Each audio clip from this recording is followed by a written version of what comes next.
अगर घटना की जांच जो है अब सीबीआई को शुरू करेगी और कोर्ट ने इसके लिए हरी झंडी दे दी है और सरकार ने भी इसके लिए हामी भर दी है। बहुत जल्द जो है इसकी जांच सीबीआई के सुपुर्द कर दी जाएगी। करेंगे चर्चा। हमारे साथ मेहमान जुड़ गए, उनसे आपका परिचय करवा दूं। बृजमोहन श्रीवास्तव जी हमारे साथ, एनसीपी के राष्ट्रीय प्रवक्ता। इसके अलावा भरतानंद सरस्वती जी महाराज हैं, हिंदू धर्मगुरु हैं। और आशुतोष दुबे हमारे साथ हैं, एडवोकेट हैं, जो कि पालघर मामले को देख रहे हैं और पालघर में साधुओं की जो हत्या हुई उनकी तरफ से वकालत भी कर रहे हैं। और इसके अलावा हाजी नाजिम खान है हमारे साथ, मुस्लिम स्कॉलर के तौर पे। सभी मेहमानों का स्वागत है। कुछ चुनिंदा लोगों की मांग थी, जनता की बात तो ये होती कि पालघर के सारे आशुतोष जांच होनी चाहिए। बिल्कुल, आशुतोष दुबे जी हमारे साथ हैं, पालघर के मामले को देख रहे हैं और पेशे से वकील हैं। ये पूरे मामले की जानकारी रखते हैं और एक एक बारीक जानकारी इनके पास है और जो डेवलपमेंट हो रहा है उस पर भी इनकी नजर है। आशुतोष जी, जिस तरीके से बृजमोहन श्रीवास्तव जी कह रहे हैं कि आपको लगता है सही कह रहे हैं और सीआईडी जांच बिल्कुल सही दिशा में हुई है, आपको जो आपत्ति है वो क्या आपत्ति है? देखिए इसमें क्या चीज है कि ये जो पालघर साधु हत्याकांड था, ये पालघर साधु हत्याकांड एक अफवाह के रूप में लोगों के सामने लाया गया था। बिल्कुल, जैसे कि बच्चा चोरी हो रहा है इसलिए ये हत्याकांड किया गया, ये बताया गया था।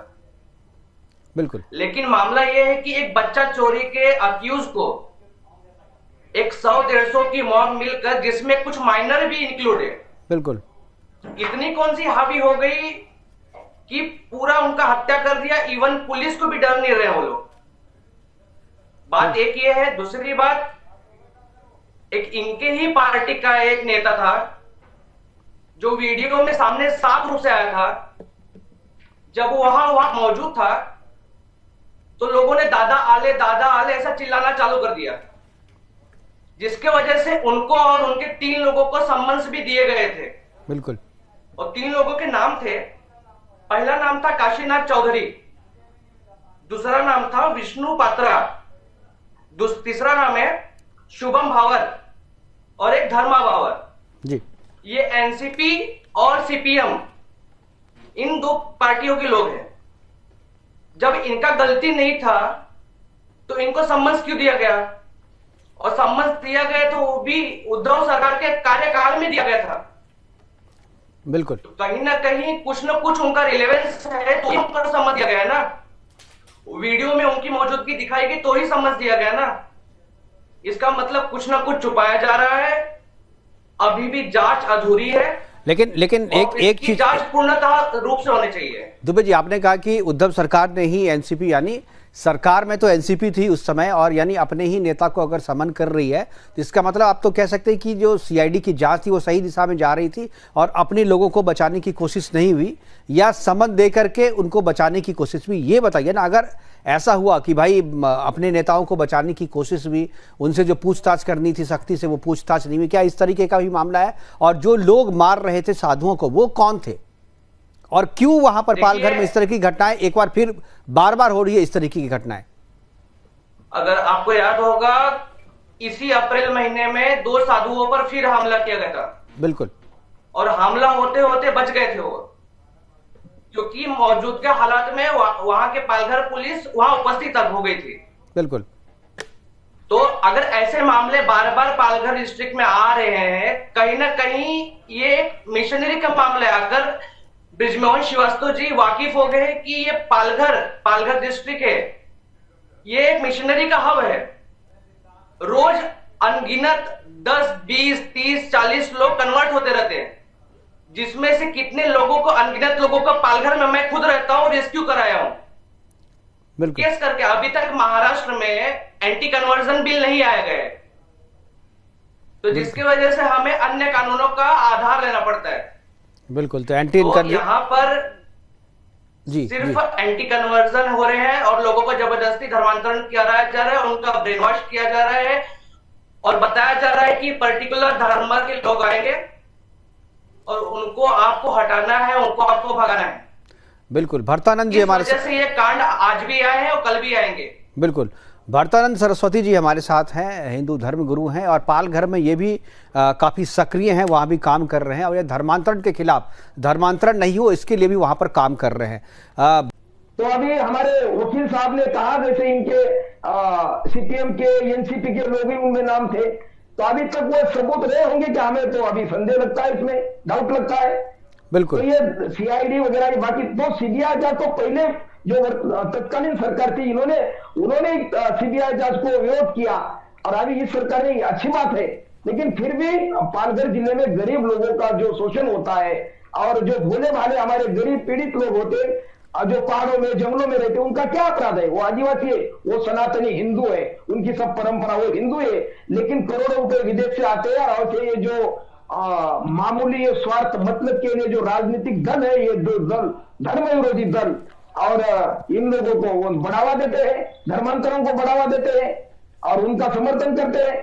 इसलिए आज तक वहां सीबीआई जांच न हो पाएगी, वो पाई नहीं, और इस सरकार का हम अभिनंदन करते हैं, और दूध का दूध पानी का पानी, इसकी जांच निष्पक्ष होगी और जो दोषी है उनको कड़ी सजा होनी चाहिए।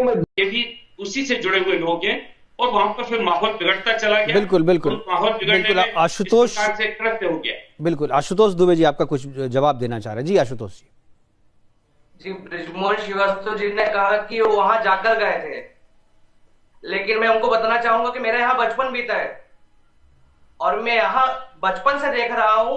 अगर चलो मान लिया कि वहां बच्चा चोर का अफवाह था, वहां किसी तरह की अफवाह फैली थी जिसके कारण ये मॉब लिंचिंग हुई, लेकिन इतना निर्मम तरीके से किसी की हत्या कर देना, मेरे को नहीं लगता है कि कोई भी व्यक्ति इस तरह बिना इंस्टिगेशन के करेगा, क्योंकि कहीं ना कहीं किसी का साथ, किसी का पावर का ताकत है उनके साथ। आप बिना ताकत का कोई निवासी है, आप बताइए कि वहां के लोगों की मानसिकता ऐसी क्यों हो गई, ये तो बताना आपको चाहिए। अरे ऐसे लोग क्यों हो रहे हो? आपके जहर का बीज वहां पे किसने बोया? आपके कार्यकाल में एनसीपी नेता काशीनाथ चौधरी जी को सम्मन क्यों दिया गया था अगर उनकी गलती नहीं है तो मैं कह रहा हूँ उनकी गलती नहीं है, लेकिन एक चीज आशुतोष, कार्रवाई क्यों नहीं हुई? आशुतोष मैं तो कह रहा हूँ कि अगर उन्होंने गलती की है तो पुलिस कार्रवाई करे उनके खिलाफ। जी भरतानंद जी कुछ बोलना चाह रहे हैं। तब तक रखा गया होता। बिल्कुल आपका जवाब वो भरतानंद जी दे रहे हैं क्योंकि ये भी पालघर में ही काम कर रहे हैं। जी भरतानंद जी। जी मुकेश जी, मुझे ये जो ब्रजमोहन जी है, ये एनसीपी के प्रवक्ता, इनको मुझे पूछना मैं चाहूंगा कि ये जो अभी बोल रहे कि हम किसी को भी जो अभी जांच होनी चाहिए, हम किसी का ही समर्थन नहीं करेंगे, कोई भी जो हमारा ही कोई पार्टी का हो तो उसको भी हम बिल्कुल उसका पक्ष में नहीं रहेंगे, लेकिन यही अगर इन लोगों ने सीबीआई की जांच क्यों नहीं की? जो दो इनके जब सरकार, वर्तमान सरकार की मतलब थी तत्कालीन सरकार, तो इन्होंने तभी सीबीआई जांच की विरोध, इनको जांच का विरोध किया इन्होंने, तो तब ही करना चाहिए था ना। अभी इनके जो संदेह जो घेरे में नाम आ रहे हैं, विरोध नहीं किया हमने। जो सबूत है अभी तक सबूत रहे होंगे क्या वो?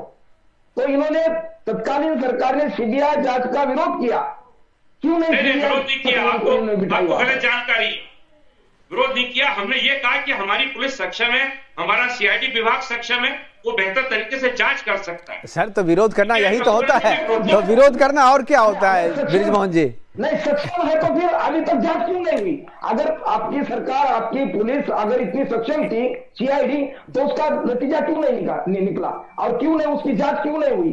अभी तक क्या हुआ?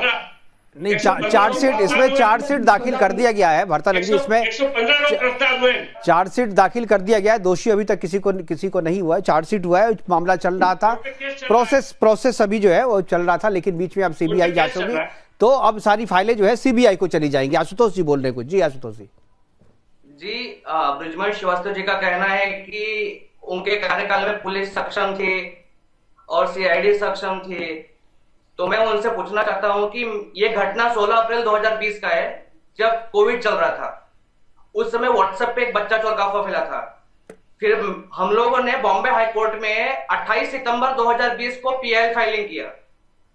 उसके बाद 28 सितंबर के तुरंत बाद 29 सितंबर को मेरे ही पीआईएल पे, जिसपे मैंने सीबीआई की मांग की थी, उस पर स्टे डाल दिया गया।